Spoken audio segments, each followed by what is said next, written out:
So welcome everybody. We have new members here. I haven't seen Paula. We have Ton, but he's not new. He just wasn't able to join us for a few weeks back. We have Jaden. So for those of you who are new here, we have these Friday strategy workshops on a weekly basis. Elevate is a building community of speakers, experts, coaches in the US, Canada, UK, basically worldwide. And our goal is to deliver on demand from businesses globally. So what we're doing right now is that we have the Elevate marketplace, that's Elevate 3.0, and we work very hard daily to drive traffic to the site, contact potential clients and companies to win business for you, for our members, our speakers. If you're here, I'm sure that you already signed up. If you ever need any help with anything, I do weekly workshops on Wednesdays where I give you like a tour around the site. I answer your questions. I'm not sure if Paula, Jaden, if you would like to introduce yourselves, maybe. Yeah, sure. I'm Jaden. I am Diane's virtual assistant. So okay. I'm here to support Diane. So I'm based in the UK. Awesome. It's very nice to have you here. Thank you. Yes, Jaden makes my life possible. That's awesome. That's awesome. Yes, because today Diane will be talking about effective networking for speakers. So that's going to be very, very interesting. It's going to be, I won't take long, Diane. I'll give you like the room to talk in a few minutes. Okay. Yep. Take your time. Okay, perfect. Hi, John. How are you? Paula, would you like to introduce yourself? Yes, thank you. I'm here because Tan invited me a couple of times. I have been in a meeting like 2 times before, and okay, I'm here to listen and to learn. And I think I'm ready to start being part of the community, because I remember I sent you an email saying that I was working on my program, the name and all this stuff. I do remember you. I'm almost ready. I think I'm ready now to start jumping in and get more clarity and all this stuff. So I'm glad to be here.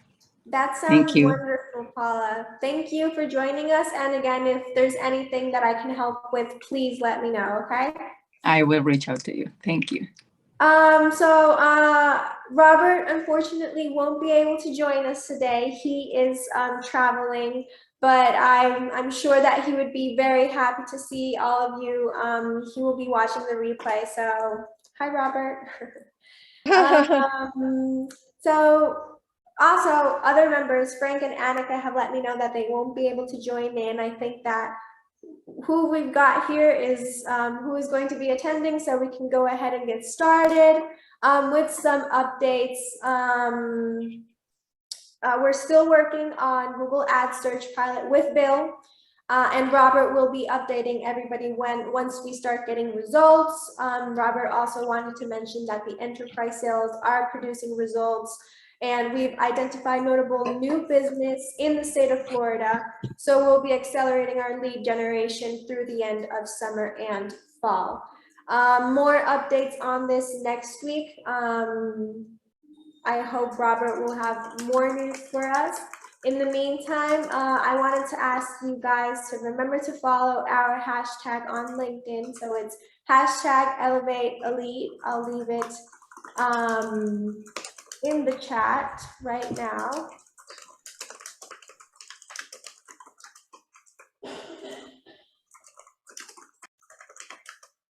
That's not what I was supposed to do. Paula, great. I'm in Florida. That's awesome. So there you go. You can click on that link and you'll be redirected to a page where you can start following the hashtag. And basically, for example, every post that's coming from Robert, He's been posting articles and posts about client prospects for Elevate.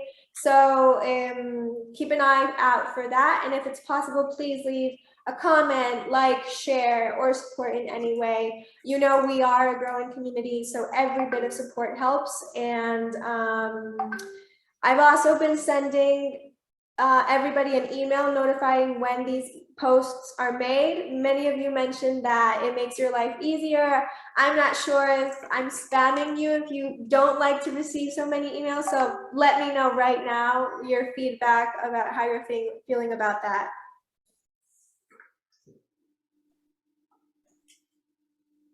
Good? Perfect. I'm sorry, I just saw your screens. Awesome. So I'll keep doing that, no issue.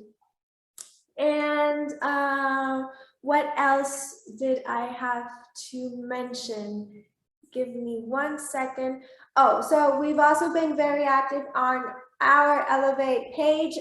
We made a post yesterday featuring some of the things that we learned from a workshop with Sherry Wynn a few days ago. And today I also made a post with another member, Robert Salafia's quote.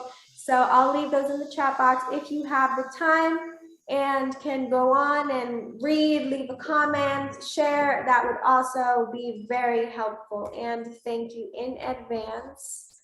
I'll be sending those right now. There you go. And also, finally, the last thing I'm going to say, and then Diane can get started. We've been doing this for the past few weeks. We've been focusing on creating like a space for each member to share valuable information. So something valuable everybody can leave with for their professional life or for their personal lives. We've had Sherry Wynn, Anna Nordengren, Rob Salafia, Stephanie last week. It's a variety of topics because they are an expert in their like each topic. So it's been very interesting and very with a lot of variety. And it's nice to get the insights from all of these different experts. So if you're ever interested in giving a 20-minute like introduction to a topic of your expertise on a Friday workshop, we have slots for September. So just let me know. The slots are filling up quickly. So we would love to have you participate and all of our members join in on the conversation. So it's a wonderful space and we really enjoy it. Without further ado, well, there's nothing else in my agenda. I'm not sure. Ton, yes? Are those recorded? Like we can go back and watch everyone's 20? Yes. Perfect. Yes, they are recorded and I always try to upload it on Fridays on the Elevate Inspiration YouTube channel. I also send an email every Friday, like with the summary of what we did in the workshop and with the link to the YouTube video so you can watch the replay, okay? Perfect. Any questions, any comments, any suggestions? Victoria, I have a question. Yes. Hi, sorry. Hi, How are you? everybody. Good morning. Good morning. Sorry about the sunlight in my face. I promise I don't have that glow every day. But what I'll say is, right. I just had a question about the YouTube channel. I did go out to it. It's convenient. I just wanted to know if it was public or private. It's public. It's a public. It's public. Yes. Okay, so does our whole meeting get recorded and put out there, or is it just the presentation of whoever might be presented that day? So right now we're doing the whole meeting because we have other members that aren't able to join us on the meeting, so they watch that replay. Gotcha. Gotcha. The only thing that I would, I guess, have a little concerns about is when we're talking about maybe the business of Elevate, that we either not record it or not post it, just because, you know, that may not be, you know, we may not want to share that publicly, I guess. Yeah, well, that's a great suggestion. I'll see how I can manage because the idea is for example, Annika and Frank today couldn't join us, but they obviously will watch the replay and are interested in that business side. We used to do those, uploading them to the e-learning site to learn.elevate.ac. But for some reason, it's just like more intuitive and easier for somebody to go on the link and we found that it was like the easiest way, but I will take that into consideration, and I can see how I'll edit out like this information that should be confidential and shouldn't be shared out there for the world. Thank you, Sabrina. Thanks. Okay, perfect. So Diane, would you like to get started? I am happy to get started. Awesome, perfect. So welcome everyone. For those of you who do not know me, or for those of you who I've had conversations with, my sweet spot and my kind of superpower is networking. And I have been published by McGraw-Hill in 9 languages. My books are called The Networking Survival Guide and Networking for Career Success. I started this business by accident, like many of us do. I had a business called Lost and Found. And for those of us who lost something on an airline, we know this experience. So I was gung-ho on this, did everything that you're not supposed to do, went, full throttle, started the business, was getting some beta customers. I bumped into my former boss who said, I think this is a great idea. Let's talk about it. I'm going to California next week. And I said, sure. And sadly, he was killed on the first plane in September 11th.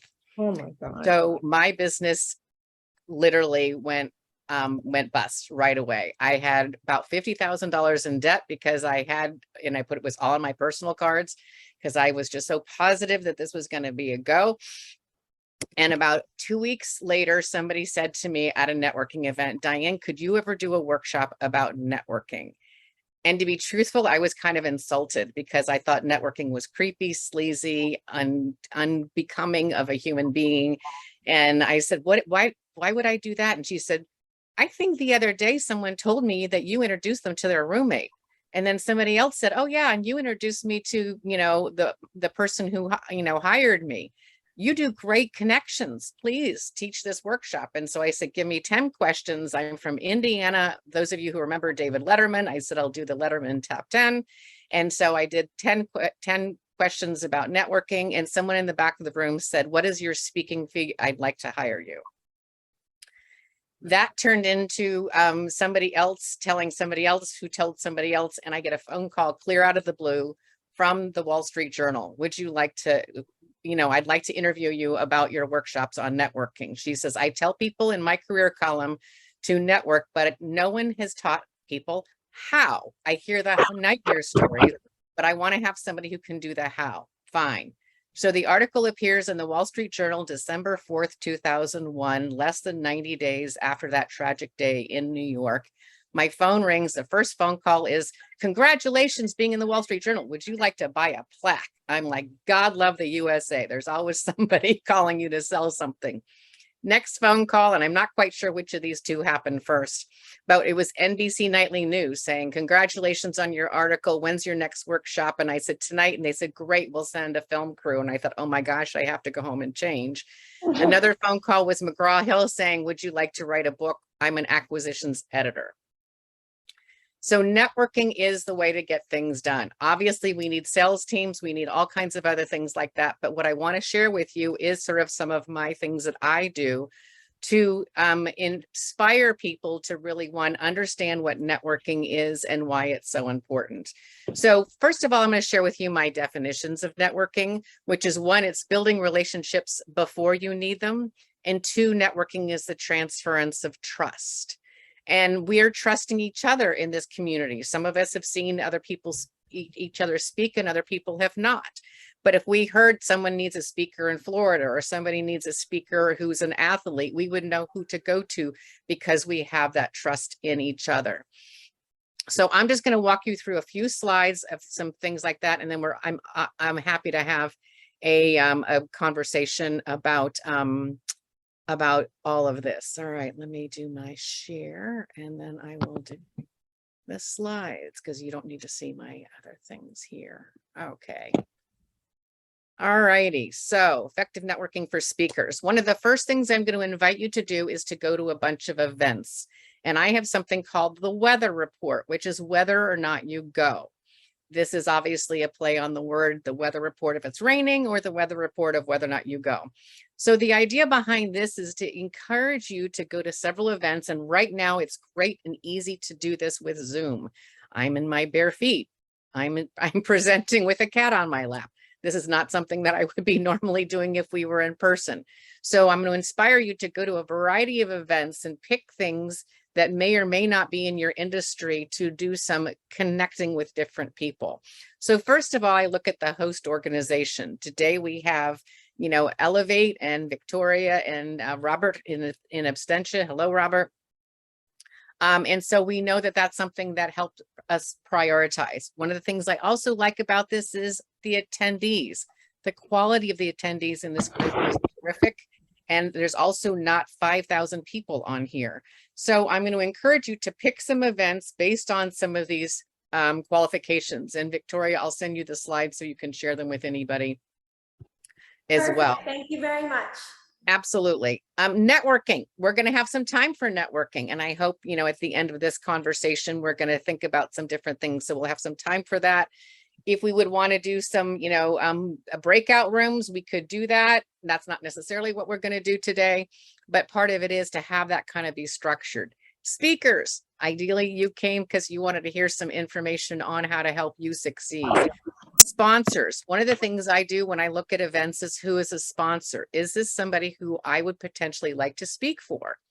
So for example, I do some work with the cardiology societies, the European Cardiology Society in Europe, and I've done a fair amount with companies here in the United States. So what I do then is I look at those people and say, gee, is this a strategic person that I'd like to meet? I'm industry agnostic. That's not true for all of us, but it is true for me. So I can speak to any industry. Having said that, I know that the people who resonate the most with my information are really highly intelligent people. I'm not sure there's a network for the unintelligent people, but that's not necessarily fair. But I work with people, for example, I was the commencement speaker at MIT Charm School. Yes, there is such a thing as MIT Charm School. I speak for accountants, engineers, architects, highly technical people who do not think of themselves as networkers, and they don't want to think of themselves as networkers. Attorneys fall into this because they are people who indeed have to network to get a book of business. So I know in some cases, those are what it works for me. I often, in someone maybe you need to get muted. I'm not sure, Victoria, if you can figure that out. I'm hearing some feedback. Sorry about that. It's muted now. Thank you so much. And so the other thing I'll share with you is that if you're uncomfortable with doing this networking thing, find an industry, you know, maybe for me, it would be, I don't know, car dealers. They're never going to hire me because they think they know what they're doing. So I just know that that's what is going to happen. So I can go to that as a practice of event and get my kind of chops. One of the things I share with people is thinking about this as a stick shift. You don't learn to drive a stick shift on a Maserati. You do this on an old beat up car, and then you clutch, you brake, you stall, you do all kinds of things. So if this is uncomfortable for you, this whole idea of networking or doing outreach is another kind of thought about it. In connecting people, do go to a place where you can make a whole bunch of mistakes. Another thing about picking events to attend is the logistics. You know, the location right now is pretty easy. It's on Zoom. This is a free event. There's nothing involved with parking. The time of day works. This last week, I did the certification for the KonMari decluttering course out of interest for a variety of reasons. One, decluttering, and also just I'm thinking about how to declutter networks, declutter business. And so I kind of wanted to see what was involved with all of that. And the class was from 8 p.m. to 2 a.m. Mind you, we had people from around the world, so that was a situation. So it, you know, I just knew it was going to kind of throw off my week. I often think, do I need to have a company attendee join me? Or, you know, maybe if when I invite people to do this in companies, I invite them to find a junior person who they can inspire and motivate and mentor to kind of go up the food chain. Networking buddies is kind of a secret tip I have for you. It's not so secret because it's been written up in the Wall Street Journal. But I wear a necklace and I have a networking buddy, and I go tap, tap to my necklace if I need to have somebody get me out of a conversation. It's also a way for me to have somebody who can be my eyes and ears at those events and say, hey, you two should meet, or they bring somebody to me. When I work for trade associations, I always go to their website and see who's the board members, and I do an invitation ahead of time. And I say, looking forward to seeing you at the event. Even if they're not going to be there, it means a chance for me to have a connection with them. The weather is a reality. Obviously, for the last few days in Massachusetts, we've had 90-degree weather, not typical for us. Very, very hot and muggy. So, obviously people aren't going to any event at all. The same is true in a blizzard. On occasions, I make a cameo appearance. So I think it's okay for you to say, hey, I'm not going to be able to stay the whole time, but your event's really important. I did this yesterday. I did a stop. I did a drive-in, and I kind of told her ahead of time. She didn't really understand what was about because she wanted me to participate. And I said, I can't participate. I'm actually at my day job. I was just going to kind of swing by, and I exited. And who invited you? This is something I encourage all of you to do, is you should be inviting people to go to Zoom events with you or in-person events with you. And so my goal with this weather report, if you will, is to help identify where I should put my energy, what events are worth my time, what organizations are worth my membership. We have limited time and limited energy in our lives. So one of the things that I find that this is very helpful for me to do is to kind of have that filter. This group is one that I do have it as an anchor. It's an important one for me to go to as much as possible, and I'll let other things slip if I need to. All right, I need to find the button where I go next on my slides. Here we go. Okay, so as I said, I'm going to invite you to attend 2 to 3 random events on Meetup, Eventbrite, Hopin, or the 3 places I go and looking for these events. And I participate in the small talk at the beginning. And even if the other person, the host, doesn't do it, I jump in there. And so I changed my name on Zoom ahead of time. I might add speaker. I might add Boston. I might add, and what happens when I do this is I'll say, oh, I'm going to change my name and do this. And someone will say, well, how do you do that? So then I have chat copy that I have on an email, on a Google Doc that I just start cutting and pasting. So I have that swipe copy. I'll be putting some of it in there. I have my LinkedIn. I have how to download the chat, how to, change your name. And then I also have a link for a chart called How to Work a Room. And I have Jaden who will go ahead and pop that into the chat. All of you are welcome to download that chart. So part of it is when I'm at these events, I kind of give myself a job. My worst thing for me is to be an unemployed networker. I don't like that. I want to be an employed networker because that gives me a chance to filter where to put my time and energy. Another thing I'll share with you is I ask the first question. If there's this, in most events in these days, there is an opportunity to ask questions. And I have shared this over and over again. And even when I say to people, ask the first question, 1001, 1002, 1003 after the speaker, there's no questions. I met Deepak Chopra because I asked the first question. I met Gloria Steinem because I asked the first question. I met the owner of the New England Patriots because I asked the first question. I met Billie Jean King. Met her in a big sense, but we were both speakers at an event. And honest to God, I'm like, did anybody not know who she is? And my question was, how much of your success would Bobby Riggs take credit for? She laughed. She says, oh, he'd take credit for all of it. Gloria Steinem, I asked her, I said, I just read Lean In, and I said, you, Betty Friedan, and Sheryl Sandberg are Jewish. What can us non-Jews learn from you on advancing women? Bob Kraft, I didn't even have the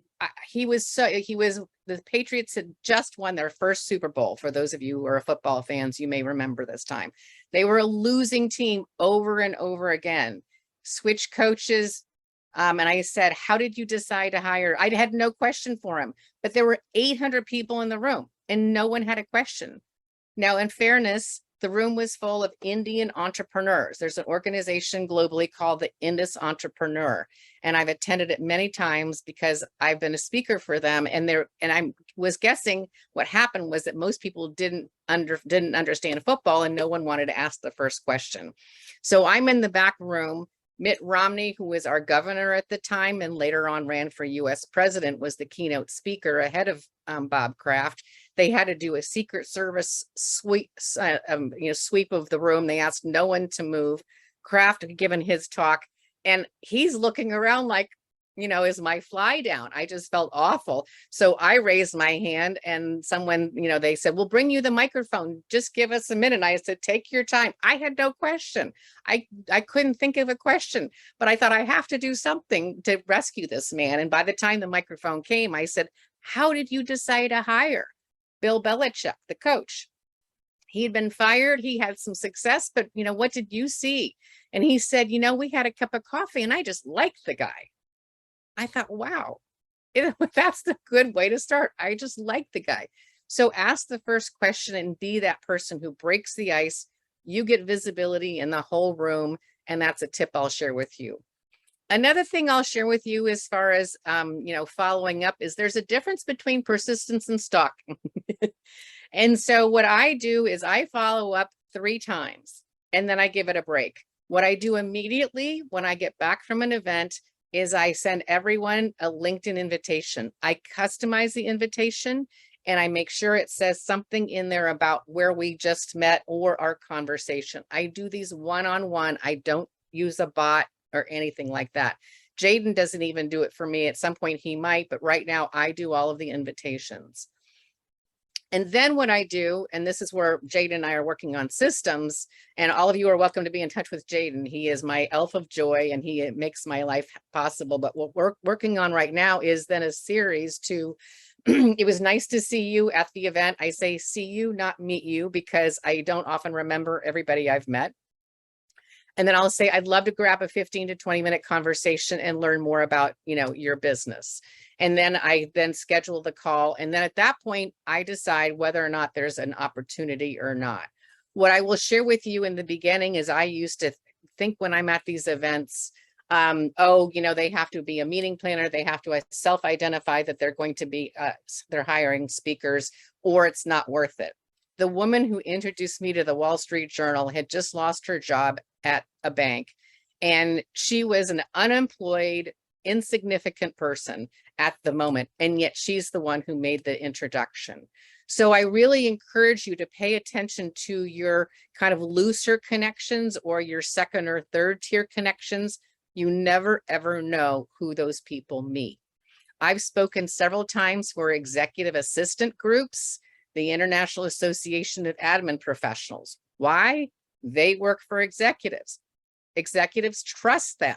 So I often encourage people to, yes, you want to get to the decision maker. You also really want to network with the people around them.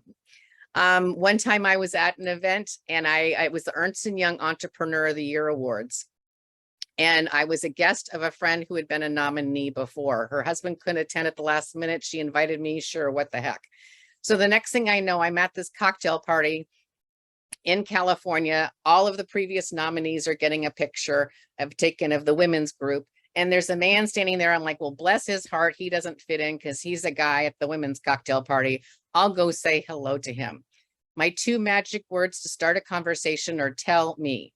And so I said, tell me your connection to the event. And he looks at me and he smiles and says, I'm the CEO of Ernst & Young. And I go, oh my God, I feel like an absolute idiot. And he said, well, there's no reason you would have known this. This was pre-LinkedIn. So, and there was, I don't know, and note to self, I always look and see who the CEO is now before I go to any event.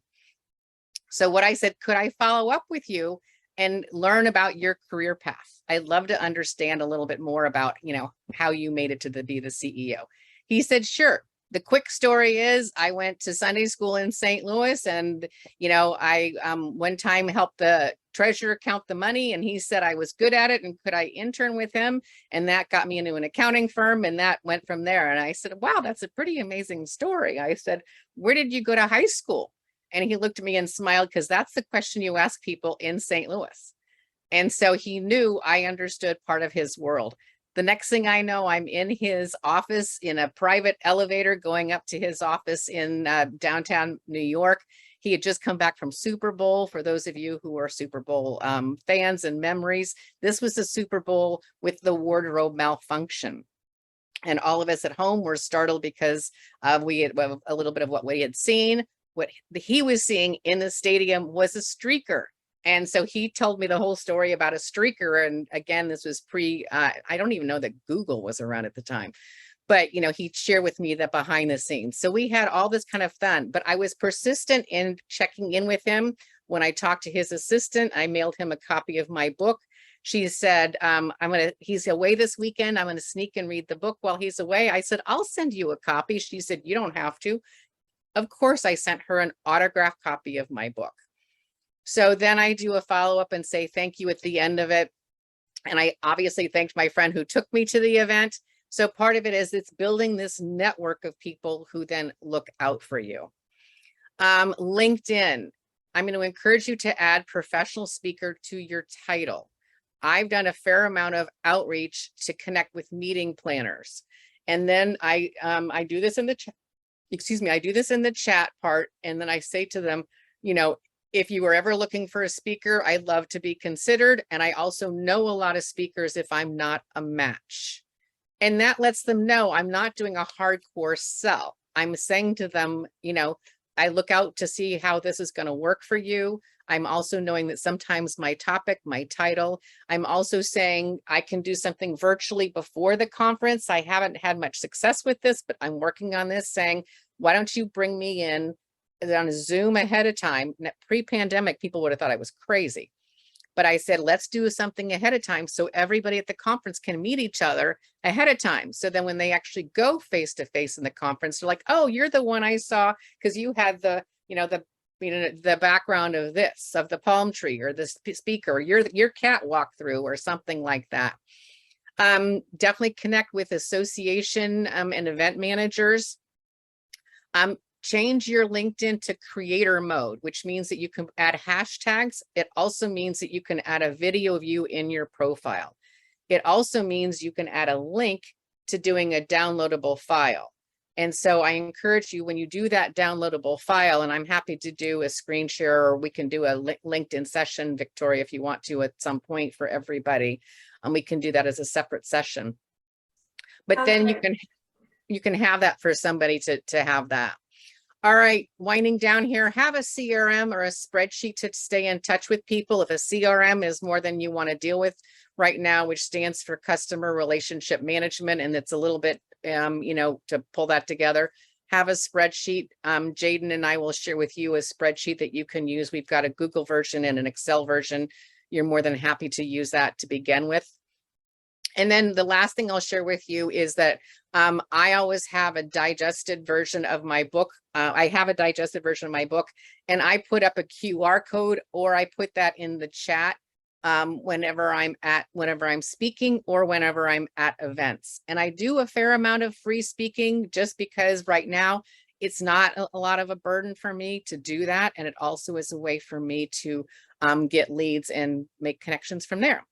So I think that is it. I will stop the share. I see there's some comments, and I want to be sure that, oh, the link isn't working, Jaden. Did you get that fixed? Okay, great. All right. And then what I'll do right now is I will go here and share with you. So here, for example, are some of my chat things that I put when I'm at events and I'm just chatting with people. So I will put this in the chat. You'll see in the chat box, please share what you like about virtual networking. So if I'm an attendee, I will do something along those lines. And so that's part of another fun thing I do. And then someone will say, oh, and this is less of a situation now, but people will say, oh, I don't know how to, do the chat, and I'll point out that to them. And I'll say, if you'd like to save the chat, hang on 1 second. Where is this in my? Copy that. So I have all of these pre-written in a doc, so I can just kind of keep cutting and pasting and cutting and pasting. And then I have this one for sometimes this does not copy as well as I'd like it to. Here we go. And I include my calendar link in this one, for example. So, you're welcome to invite me on LinkedIn. Please mention this group. I do get lots of invitations. I have been at this for a long time. My LinkedIn membership number is 16,000 and change. So I was on LinkedIn in the very beginning when it was a village. So, and I'm sure all of us get this thing where, someone says, I can make you a 7-figure coach, by tomorrow. Those people, I just ignore. The other people, and I don't want to ignore any of you. So, is it the Hun? And I'll. Ton, like wonton Campbell soup. Okay. How can I help you? Awesome. Amazing topics and amazing points. Thank you so much, Diane. This was fantastic. Very timely because I'm going to a networking event tonight with the author of Book of Negroes, Lawrence Hill. So there's going to be quite a crowd tonight and a big festival tomorrow. So I'm taking some of these points with me for sure. Brought my networking buddy, so that's cool too. What is a digested version of your book? So I have a book called The Networking Survival Guide, and there was a company that did executive a summary of it. So I just offer that as a freebie. So, the bigger point is to have something that you can offer as a freebie. And since we're talking about going in person, a couple quick things, because I've been focusing this more on virtual. When you're going in person, take business cards. And if you don't have business cards, have a LinkedIn card is what I have. And then I also started this recently because people have not been having business cards, is I have some blank cards done. And I have these done at Staples, and it just says name, email, and cell number. And that's what it says on one side. And the back side of it, it's the QR code for my book. So I'll say you forgot a card or you don't have cards, no problem. Grab a whole bunch of these and you can give these out. I did this at the chamber the other day. So anybody who they give them out to, on the other side is a QR code for me. The other thing I'll share with you is that when you have it's a great thing. So when you go through your cards tonight, I encourage you to do something along the lines of sending everybody, a LinkedIn invitation, and then having that moment of saying, it was nice to see you. Here's my calendar link. And so part of it is just, it's kind of, nice to see you. It's kind of, that's kind of it. Yeah. Yeah. Any other questions? Yeah. Yes. Are you done? Okay. All right. Dr. Troy. Hey, how are you, Diane? It was really nice hearing from you. Great job today. And I did appreciate our connection yesterday. Yeah. We started the networking process. We My did. question to you is, do you have a go-to question that you've developed over time that you might be able to use when you're thinking of what you want to ask and you don't have that much time between the time you raise your hand and the microphone is in front of your face? So you mean when I'm doing a big question to the audience or to the speaker?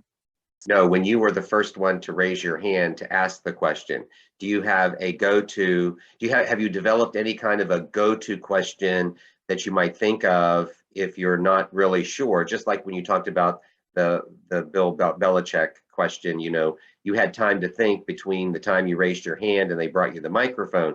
But what if you don't have that time and you do want to be, you want to be the Horseshack, you want to be the guy going, ooh, ooh, ooh, ooh, pick me, Exactly. pick me, pick me. Exactly. And no, I go back to what the speaker was talking about. So, I'm a good listener. I'm a good listener. And so for Deepak Chopra, I mean, again, what I found out with that one is he was also speaking at the Indus Entrepreneur. I'm like, he's Indian. How come no one's asking a question? Why does it have to be the white chick? And I was just kind of like completely taken back. And I just, I'm like, why would I not take this opportunity? And I said, I think I'm trying to remember what I asked him, but it was something along the lines of, I'd read some of his books and he tells a very funny story about coming to the United States to be a doctor when all of the Americans were in Vietnam. And it's a pretty significant story about him seeing American consumerism for the first time. But I think if I remember correctly, I simply said, I enjoyed your book, tell me, I think with him was like, what is your go-to for stress? You know, he's big into meditation and that sort of stuff. But if you listen, that's, I think, the thing to do. I mean, one time I was a little courageous, but there was a guy who was speaking at an executive event here in Boston, and he said his big concern was the lack of kids in math and science that they could hire in the future. And so, and he said nothing against, you know, populations outside the United States, but I think this was Raytheon or something along those lines. But it was something that was going to have to be secured.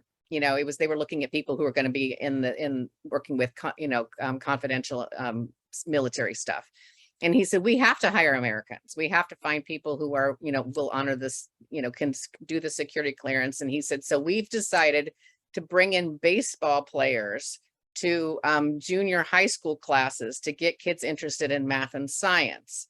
And I'm sitting there thinking, what's the connection between a Red Sox player and the math and science? And I said, it's a celebrity moment, but that's about it, is what I was thinking without saying it out loud.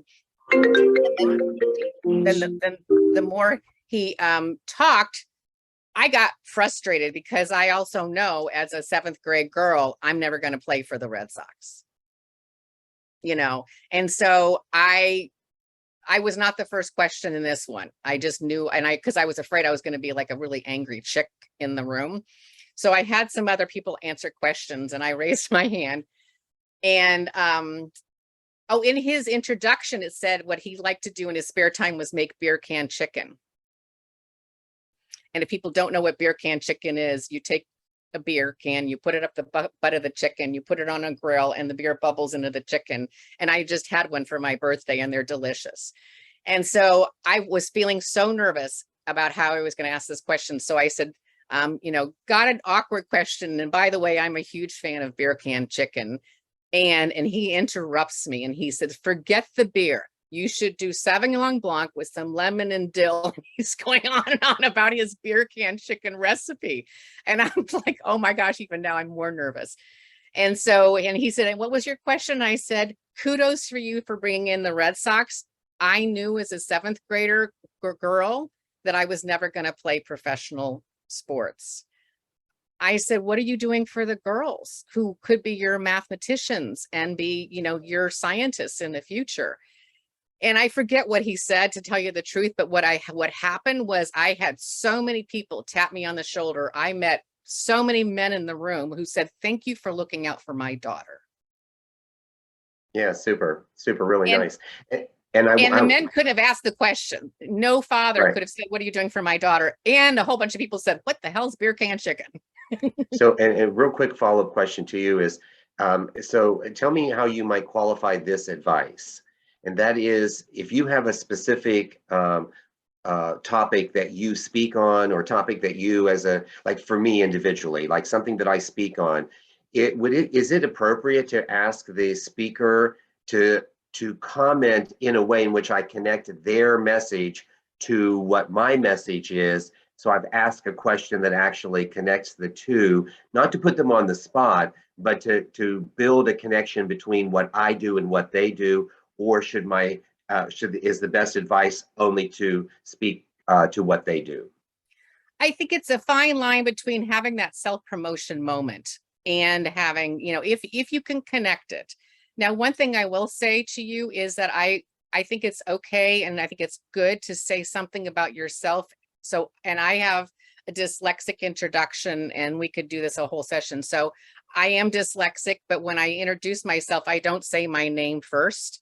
And so I might say, daughter, of a sports fan here, and I have a question for you. My name is Diane Darling. One is it slows me down, and two, if I say my name at the end, people remember it, and I'm less likely to be called Darlene, which happens all the time.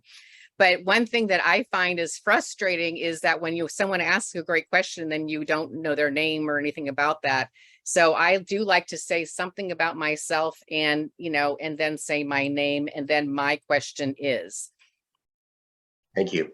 Yeah, because I think if you start with a comment, too often it's like, oh my God, here's the blabbermouth who's going to pontificate, and it can kind of take some of the air out of the room. Yeah. Sabrina, is that enough, Dr. Troy?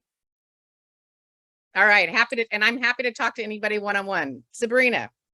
Hi, Diane. Thank you so much for this. I laughed when you started the session because I thought about everything that you mentioned around networking being sleazy and slippery and weird and stalkerish.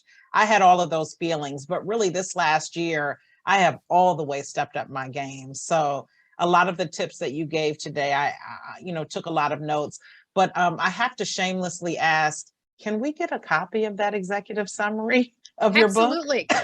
So, thank you. I think Jaden put it in there. Absolutely. Oh, okay. I may have missed that. Okay, Yeah, thanks, Jaden. and I'll send it to Victoria, and she can share it with you as well. Yeah, I mean, Okay.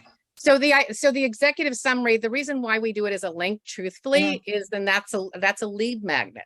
So then I get your name, and in theory, I can follow up with you. For all of you guys, I'm happy to do that, but I'm also not trying to solicit you, but I would certainly love referrals if you know somebody who's a meeting planner type of a thing. Absolutely. No, yeah. Perfect. Thank you so much. Absolutely. And I think to your point, Sabrina, about it being sleazy, I think if we can think of ourselves as who can I connect you to? And so one thing that I do when I'm at events and I have somebody who clings to me a little bit, this is kind of how I get out of conversations, is I'll say, who are you looking to meet here? And they might, and this happened at a TED conference. I went to the real TED, the big TED one time. And this man, bless his heart, he was just so trying to get rid of me. I felt so badly. He was trying to be polite, but he was so bored with me. And it was a table of 4 of us. And so if he left, it was going to be, mid-meal, it was going to be, and he was I just kept asking a couple questions. And I said, that's a really interesting topic. And I said, who else? I'm just curious, because he sat down with a networker, and I literally saw him on some PBS special of Geniuses, a couple months later. I'm like, bless his heart, he tried to get rid of me. And so I said, who else are you trying to get hold of, at this conference? I said, that what you're talking about is really interesting. It was, I think, Einstein or something. And he says, I'm one of the people I'm trying to meet is so-and-so. I'm like, I think I saw him at the dessert table. Would you just want to pop over there and say hello? We'll catch you another time. Boom, he left. So I think, so I think part of it is letting people have those outs. Yes, Sherry. Hi, good morning. I have a question. So I'm very into this networking thing. I have about almost 20,000 LinkedIn friends. The question is, once you make all of these connections, which I do, is how do you get them to do something that you want them to do? Like in my case, it's buy my book. I actually make these little plastic things in my office and give them out with the cover and the information, and which works very well, so that they have like even a little bookmark. It's a little nicer than a card. But the trick is, once you have all these connections, how do you get them to do something without bombarding them with information? I take most of my LinkedIn accounts and put them on constant contact. And I do send out some things, but a lot of people bail out because they don't want to receive. They see it as scam. Yeah. So part of what it is that it's actually against LinkedIn's terms and conditions to import them to constant contact. So you should be careful about that. I've had my LinkedIn once or twice shut down, and one of it was so weird because I was trying to create a community of people named Darling, and I'm like, I'm not a hooker. And they're named Darling too, and it was, and so I actually did a video of what was happening when it got shut down, and I sent it to them, and they're like, oh, this is, and I said, and you're accusing me of doing automation, and you're doing automation to catch me. Let's talk about this. So a couple of things, Sherry, is I'm going to encourage you to go through that list and really identify some of the influencers and ask them to comment about your book. What's your book about? My books are about home construction. Okay. So, and I would then also maybe encourage you to find some, Eventbrite or Hopin events about home construction, and do an event there or speak about that, and then post that event on LinkedIn and mention that. But I do that, but I don't get a lot of hits on that. I do a lot of environmental groups, and I speak a lot on these kinds of appropriate venues, but it doesn't, I post them on LinkedIn, on Facebook. I don't get a lot of results or people clicking on it. Right. Well, part of what's happened is that your LinkedIn is, it's not a network, it's a database. Mm-hmm. And when it gets that big, so the gist of the research is that if you anything beyond 150 to 200 people is a database. It's not a network. You can really only manage 150 to 200 people at a time. So I'm going to encourage you to start, and again, Jade and I will share that with you, but you should go to your LinkedIn and take out people and come to about 100 to 150, max 200, and then get to know those people and make the cream come up the top. Okay, thank you. Yeah, I mean, yours is much bigger than mine, and it's when it gets that big, it's unmanageable, and then you kind of have to rein it back in. The other thing that's helpful is I belong to about 100 groups on LinkedIn. So environmental groups, building groups, prefab groups, and so I post things on that, and that's a little bit more helpful. But yeah. I'm all about networking, and when you have a book, as you probably know, the only way to sell that book, if you're not a celebrity, is to throw out a wider net. Well, the way I sell my books is through speaking engagements. And then I ask them to buy 100 books, or 500 books. And that's how I sell most of my books. Obviously, it's not been happening the last 2 years, but yeah. Victoria. I'm sorry for interrupting. No. Sorry, John has a question. He says it used to be 6 degrees of separation with social media like LinkedIn. Do you believe it's near 2 degrees now? And Ton says he loves your sense of humor. And finally, Sandra says that this session has been very helpful. She's terrible at networking, but this makes it a lot less intimidating. Oh, thank you so much, you guys. So to the 6 degrees of separation, I think what's happened for LinkedIn that's been very helpful for me is that, let's say I go to look at Sherry's and I see who we have in common, and that's a starter conversation for me. I also give her an out that it could be a false positive, because it could be someone who, so I, in the beginning with LinkedIn, was super strict. I had to have met you. I had to like you. I had to trust you. Then I live in Boston, and I know this sounds snobby, but you speak at Harvard Business School. It's not as exciting as it thinks. But and so I spoke at Harvard Business School, and I came home and I had 30 invitations from Harvard Business School students. Why would I say no to them? They're going to be CEOs and future leaders. And even though I hadn't met them or liked them or trusted them, that in and of itself. So I thought, Diane, you got to calm down a little bit, And so obviously I started accepting that. I don't accept the people who say to me, hey, I can build funnels for you, or, hey, I'm going to make you a 7-figure coach. Even if I see that we have Sherry in common, I might say, Sherry, hey, has this person been helpful for you? In most cases, I'm going to guess that she's going to say, I wish I hadn't accepted that, but, or I don't rarely, there's only one person I've ever disconnected with on LinkedIn. And that was somebody who actually came to my front door as a stalker. And it was, I notified my building management, and I'd seen some things on LinkedIn that were uncomfortable, but when it got to that, I was just really rattled. So I'm happy to do more sessions, Victoria, if this is helpful. I mean, we could do one specifically on LinkedIn. Thank you so much for letting me share some thoughts. For everybody, yes. And that stalker story, that's terrible. I'm sorry you had to go through that. Well, I used to get it with my last name, Darling, and people would call porn and hang up, and I'm like, oh, good fun. Bye, Sherry. No, this was awesome, Diane. Thank you. Thank you so much. I think it was very beneficial for everybody. We had a lot of conversation going, people participating. So that's always very nice to have. One quick tip is if you have an iWatch, an Apple Watch, there is an app called, I think it's called Hilo or something like that. Let me take a look here. And Hi Hello, and it gives you a business and a personal card that you can turn into a scan, and then someone can just literally scan your card from your watch. So that might be something for people to do. And I have a side hustle where I do dog sitting. So my other one is my dog sitting card. And I do encourage people. One thing I share with people is to be having this LinkedIn card.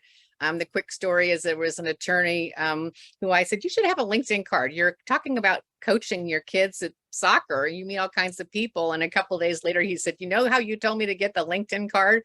He said, the other coach said to me that they had my attorney card on the dresser. And his wife one day said, is there a reason there's a divorce lawyer card on your bureau?